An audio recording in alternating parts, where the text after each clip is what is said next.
BNP জামাত রাজাকার এই মুহূর্তে বাংলা ছাড়, এই মুহূর্তে বাংলা ছাড়, বিএনপি জামাত রাজাকার।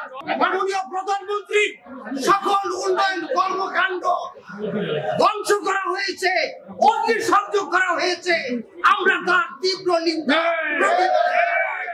মাননীয় প্রধানমন্ত্রী বিশ্বনেত্রী শেখ হাসিনার নেতৃত্বে বাংলাদেশ আজ উন্নয়নের রোল মডেল, তার সকল উন্নয়নকে তারা কলঙ্কিত করেছে, ধ্বংস করেছে, বাংলাদেশকে সেই জঙ্গিবাদী রাষ্ট্রে পরিণত করার ষড়যন্ত্র চালিয়েছে।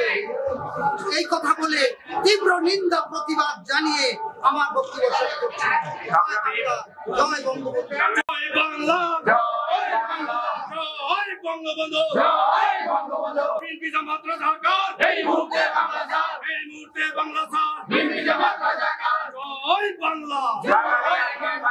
আমাদের দেশের নাগরিক, ছাত্র থেকে শুরু করে বিভিন্ন পেশার মানুষ যারা ইন্তেকাল করেছেন, তার জন্য সরকার আজকে শোক দিবস পালনের জন্য ঘোষণা করেছেন। আমি শোক সন্তপ্ত পরিবারের প্রতি এবং যারা এই অনাকাঙ্ক্ষিত দুর্ঘটনায় যারা নিহত হয়েছে তাদের আত্মার মাগফিরাত কামনা করছি।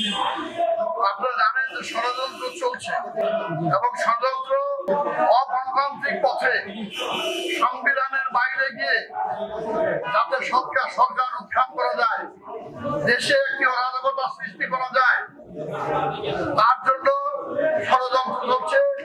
সেই সময় আমরা মনে করি আমাদের নিজেদের মধ্যে যে ঐক্য, এই ঐক্যটি অত্যন্ত গুরুত্বপূর্ণ এবং আমি আশা করব আজকে 23 নম্বর কোর্টের মামলায় আজকে সবাই মিলে আমরা যেভাবে উপস্থিত ছিলাম, এটি আমাদের মধ্যে নিজেদের মধ্যে যে ঐক্যে এটা একটা বড় ধরনের উদাহরণ এবং এটা যদি আমরা ধরে রাখতে পারি পুরো অশুভ শক্তি আমাদের পরাজিত করবে। আর সবচেয়ে বড় কথা হচ্ছে আমাদের মাঝে যদি কোনো ছদ্মবেশী থেকে থাকে, যারা এই নৌকাও বাজায় এই নৌকাও বাজায়, তাদেরকে বিচারে আমাদের আনতে হবে।